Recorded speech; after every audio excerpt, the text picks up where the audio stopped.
everyone! Again, welcome na naman dito sa aking YouTube channel. In today's vlog mga beshi, isang pautangan online pa rin yung pag-uusapan natin at bagong-bago na pautangan na naman to mga be. And ayon dito ay pwede nga daw tayong makahiram hanggang 33,000 pesos. Merong 120 na payment terms or halos nasa 4 months na rin na payment terms at syempre makakautang na naman tayo sa paggamit or sa pamamagitan ng isang valid government ID. Okay? At ayon dito ay napakabilis nga daw po yung pag-process nila ng ating loan application. Sana mapanood nyo yung buong video natin mga beshies para malaman nyo kung magkano nga ba yung pwede nating mahiram kapag first time natin na umutang at syempre magkano nga ba yung mga interest and processing fees at legit ba? I mean, okay ba siya na pwedeng utangan, lalong-lalo kapag nangangailangan tayo ng extra cash nga po para sa mga pang-emergency na pangangailangan. Pero bago ang lahat mga beshies, kung bago ka pa lang dito sa aking YouTube channel o di kayo maaari na lagi kang nanonood sa mga videos natin, kaya lang kasi hindi ka pa nakakapag-subscribe, abay mag-subscribe ka na. Kasi meron tayong weekly pa GCash giveaways at meron din tayong monthly pa cellphone giveaways. Ina-announce po natin every 25th of the month. And syempre, congratulations sa winner natin ng isang cellphone ngayong January, si Ma'am Lysel.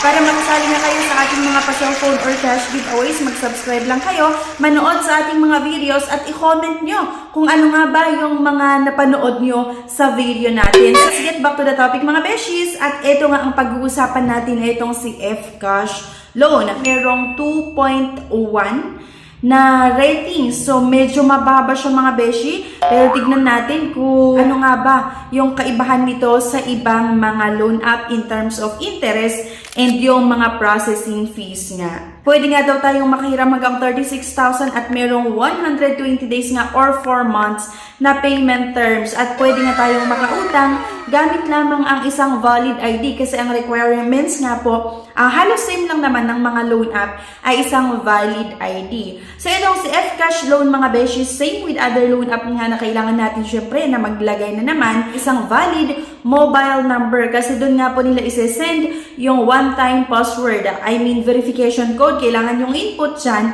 para makapag-proceed nga po tayo na makapag-apply dito kay Fcash. Ang pwede ko lang palang mahiram ay nasa 3,000 to 3,500 pesos lang. So hindi po siya ganun kalaki, pero kung tutuusin, medyo okay na rin kapag first time nga natin na umutang. So ito na nga mga beshies, kailangan natin mag-upload ng isang valid ID at ito yung mga ID na tinatanggap nila. Okay? So dito nga mga beshies, kailangan natin ilagay yung ID number, syempre, at dito nga sa baba niya, i-upload nga natin or please ensure the ID uploaded matches with the ID type previously selected. Ito mga beshi, sample lang to mga beshi ko ha, sinerch ko lang to sa Google pero binabak ko naman siya and then in-upload ko talaga yung original ID ko. Okay? So, at kailangan nating sagutan itong mga personal information like nga yung kompletong pangalan, gender, education, marital status. Okay, so itong ipinapakita ko sa inyo na infos mga beshi, hindi talaga ito yung information ko. Pinakita ko lang sa inyo kung ano nga ba yung mga kailangan nating sagutan. Pero right after po ay binabalik ko naman talaga siya. Then nilalagay ko yung totoong info. Next, mga beshies ay yung job information. Yung job type, okay, saan nga ba tayo nagtatrabaho? Address ng pinagtatrabahuan natin na naman. At ano nga ba yung position mo? Kailan ka ba sumasahod? Confirm lang natin yan mga besh. At next na nga tayo dito na sa bank information. Dito naman sa bank information, pwede via online transfer or cash pick-up. MLulier nga daw kapag cash pick-up. At online transfer naman, pwede sa mga bank. Pero ang pinili ko na naman ay si GCash. Kasi nga po kay GCash, 5 minutes lang may disburse na daw agad yung loan proceeds. Okay? So, since GCash nga yung napili natin, kailangan ilagay yung recipient account number, yung first name at last name na naman. And after that, mga beshies, itong contact information,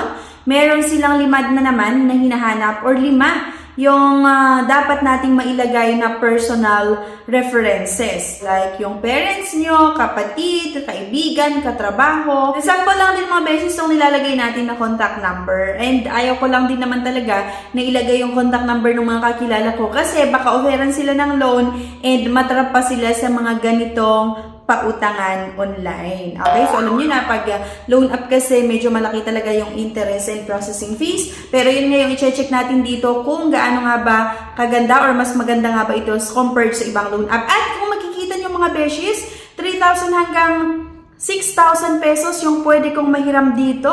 So, medyo mas malaki siya mga besh kung i-compare natin dun sa mga ibang loan app. At meron nga part na kailangan nating maglagay ng ating signature or yung tinatawag nga na e-signature. Yung 6,000 at akalain mo, first time mo palang naumutang dito, nag-offer naman daw sila ng 15 and 30 days na payment term. So far, okay siya in terms nga sa yung loan terms nga mga besh. Kung makikita nyo 6,000 yung loan amount and then loan terms ay 30 days, yung issued amount ay 5,100, total repayment ay 6,914. Okay, so disburse nga sa GCash in 5 minutes. Dahil nga po ngayon ay January 26 mga beshies, kung makikita nyo, ito nga po sa February 10, yung first installment ko na kung saan magbabayad po tayo ng 3,457 at second installment natin sa February 25, magbabayad naman po ako ng 3,457 pesos. Okay? So, para sa ating mga beshies, kung i-compare ko itong si Fcash, doon sa ibang mga loan app, edi mas hamak na okay. Mas okay itong si Fcash.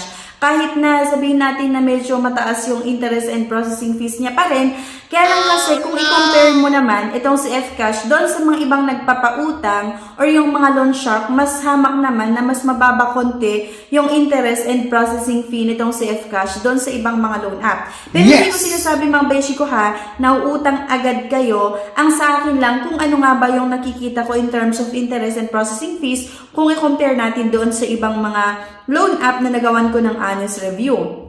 Kasi sa ibang mga loan app mga beshies, kapag uutang ka ng 6,000, ang matatanggap mo lang nasa 4,600, ganyan, 4,700. Then ang kailangan mong bayaran after 7 days or 10 days or 14 days ay nasa 7,500, ganon. Pero dito mga beshies kay Fcash, kapag uutang ka daw ng 6,000 pesos, ang matatanggap mo na pera ay 5,100. At meron nga po itong 30 days na payment terms na ino-offer na kung saan merong dalawang installment or hinati sa dalawa. Yung first installment nga natin mga beshies ay February 10 kasi nga po nag-apply ako ng January 26 at second installment natin ay February 25. Pagdating nga sa payment terms, mas okay kasi kahit first time natin na umutang dito, nag-offer agad sila ng 15 days and 30 days na payment term. Nasa sa inyo pa rin mga beshi kung gusto niyong subukan na utangan nga itong si Fcash or hindi. Meron din ako nilagay mga beshies na link na makikita niyo sa comment section at sa description below kung naghahanap kayo ng iba pang option na pwedeng mautangan. Pwede niyo i-click yung link na yan para ma-explore nyo nga at masubukan nyo din. Kung okay sa inyo, edi mas better. Kung hindi naman okay, edi huwag nyo nang i-confirm. Okay? So, yun lang mga beshies. Ano sa tingin nyo, okay ba itong si Fcash na pwedeng mautangan online or hindi? Sana i-comment nyo yun mga beshies. Oh no! Thank you for watching. Please don't forget to click the subscribe button. Sana i-like nyo din yung video at huwag nyong kalimutan na i-share. Thank you guys and see you on my next video. Bye-bye!